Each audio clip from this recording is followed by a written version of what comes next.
इन्होंने क्या सलूक किया, कहाँ इन्होंने कैमरास लगाए हुए थे, क्या क्या ये करते थे। रात को 12 बजे ये मेरे कमरे पे, याद होगा 4 साल पहले कहा था, याद दिलाता हूँ, बूट को इज्जत दो। याद है आपको? टेबल पे आके रखा था। जी। आज 4 साल बाद मेरी बात ठीक हुई, बूट को इज्जत दी तो बूट ने सबको इज्जत दिला दी। मैं गलत कहूँ? आपने कल देख लिया ना हमारे सदर का हाल, देखा ना आपने? कारोबारी, बिजनेसमैन, ब्यूरोक्रेट, डेमोक्रेटिक,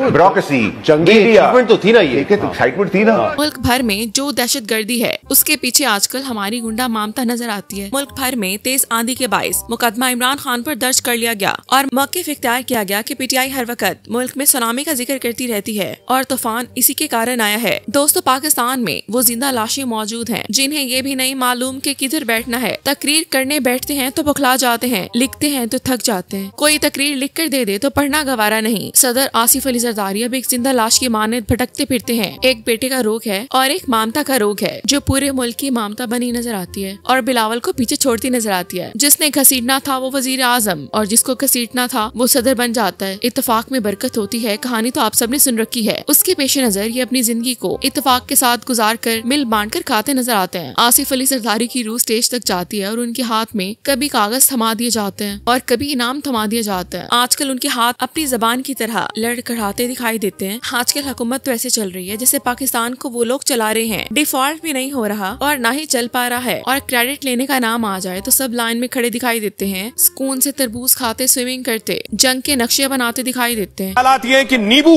1000 रुपए किलो हो गया है। नींबू पाकिस्तान में ब्रेकिंग न्यूज चल रही है कि नींबू 1000 को पार कर गया। शहरियों पर महंगाई का फरोशी का सिलसिला ना थम सका। ब्रॉयलर गोश्त की मनमानी कीमतों पर फरोख्त जारी है। लीमू के दाम 1000 रुपए फी किलो तक पहुंच गए हैं। सब्जियों और फलों की खरीदारी भी आसान नहीं रही। बसों का किराया 2 गुना हो चुका है। लेकिन आजकल फैसल वाडा से गालियां खाते दिखाई देते हैं। फैसल वाडा के मुताबिक उसने इनको लाख समझाया था कि पालची और मालची बनने में इनके लिए बहुत ज्यादा फायदे हैं और आज फैसल वाडा की बातें हकीकत पर मबनी और सच होती दिखाई देती हैं।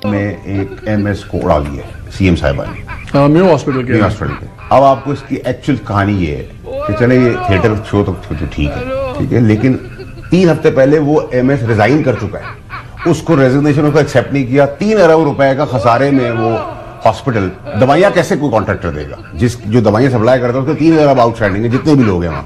तो दवाइयां नहीं होगी तो MS जो अपने बाप के घर से लाके दवाइयां पूरी करेगा? जब दवाइयां होंगी नहीं तो कहां से देगा? सारे पेशेंट शोर करेंगे। आपने उसको कहा फायर।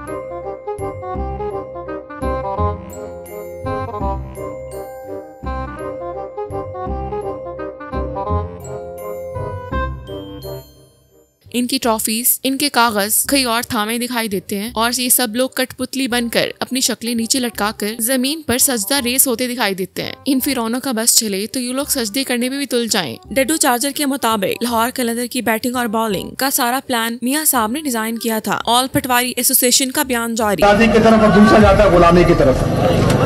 कौन सा रास्ता इख्तियार करना है आपने, बताओ। किधर जाना चाहते हो? आजादी से बड़ी नेमत और कोई नहीं हो सकती।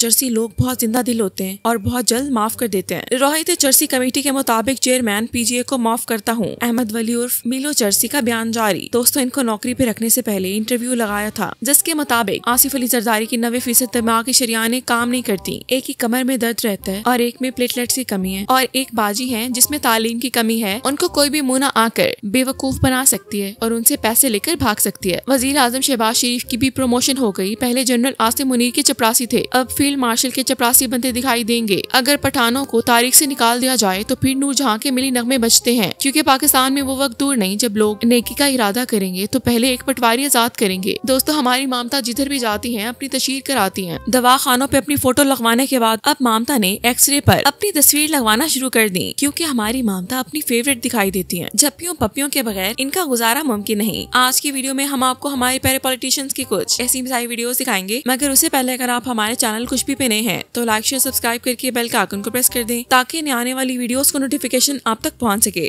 सफदर से संपर्क किया। मरियम नवाज की भारत और पाकिस्तान के बीच तनावपूर्ण संबंधों पर राय जाननी चाहिए। संपर्क करने पर पता चला कि मरियम नवाज का 1 साल पहले तलाक हो चुका है और सबसे चौंकाने वाली बात यह है कि मरियम नवाज ने अपने चचेरे भाई हमजा शहबाज शरीफ से गुप्त रूप से शादी की है। दोस्तों, ये लोग ना तो पढ़े लिखे हैं और ना ही तालीम को अपने नेड़े आने देते हैं। मुन्ना एक लड़की ममता को चुना लगा जाती है। रेस में नीचे से पहले नंबर पर आने पर एक तो ममता की तस्वीर अपनी शर्ट पर लगा लेती है और अवाम के पैसों से 5 लाख वसूल कर जाती है, क्योंकि इन शरीफों को खुशामद बहुत पसंद है। जो इनकी करता है उसको सिर्फ दिल नहीं बल्कि औहदे देते दिखाई देते हैं।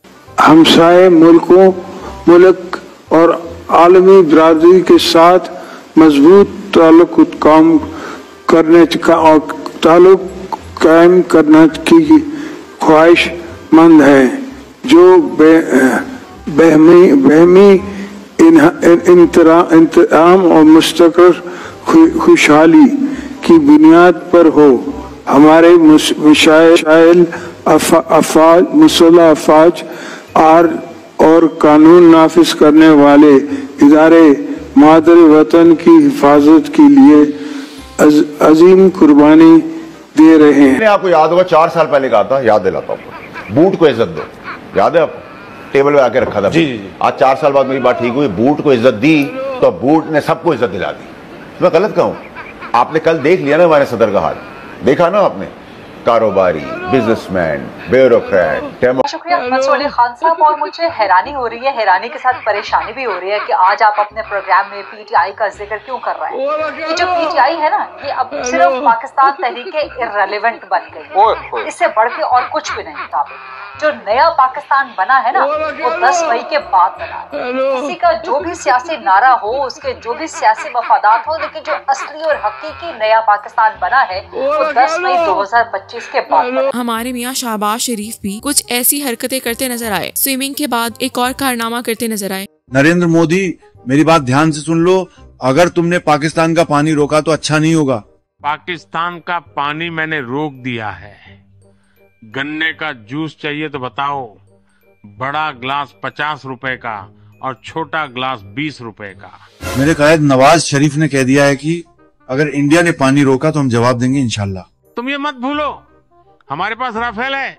इस बार मैं खुद आऊंगा राफेल पर बैठकर और गन्ने का जूस साथ लाऊंगा। तुम आओ जरा, तुम्हें चाय पिलाकर ही भेजेंगे इंशाल्लाह। By the way, tea was fantastic. क्योंकि ये तो वो लोग हैं जिनकी जितनी की जाए उसमें उतना फख्र महसूस करते हैं। कौन है फैसल वार्डन? नहीं, वो है कौन? अच्छा, वो एक जहनी मरीज है। वो देखे ना, जो सस्ता सा शाहरुख खान बन के बेचारा फिरता हो। मैं हमेशा मालिकों से बात करता हूँ, नौकरों से तो मैंने कभी जिंदगी में बात भी नहीं की है। ठीक है।